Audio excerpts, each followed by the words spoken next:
Jagat media sosial diramaikan oleh sosok perempuan tua bernama Mbok Yem yang ditandu untuk turun gunung. Diketahui, Mbok Yem, 64, memiliki warung yang berada di puncak Gunung Lawu. Mbok Yem dikenal sebagai pemilik warung makan yang berada di gunung dengan ketinggian 3.150 mdpl itu. Warung tersebut juga ia jadikan sebagai tempat tinggal. Perempuan yang memiliki nama asli Wakiem itu kurang lebih 37 tahun membuka warung di puncak Gunung Lawu. Nah, dalam video yang viral di media sosial, ia ternyata memutuskan pulang ke rumahnya di Duku Dagung, Desa Gonggang, Kecamatan Poncol, Kabupaten Magetan, Jawa Timur.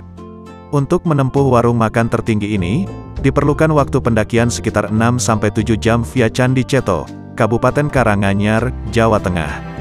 Bukan hal yang mudah untuk mencapai warung Mbok Yem mengingat curamnya lajur pendakian. Hanya mereka yang punya stamina tinggi yang bisa mencapainya. Tidak heran, mengapa Mbok Yem yang sudah berusia lebih dari 6 dekade itu harus ditandu saat naik dan turun gunung. Usia memang membuat Mbok Yem merasa mudah lelah untuk naik atau turun gunung dengan berjalan kaki.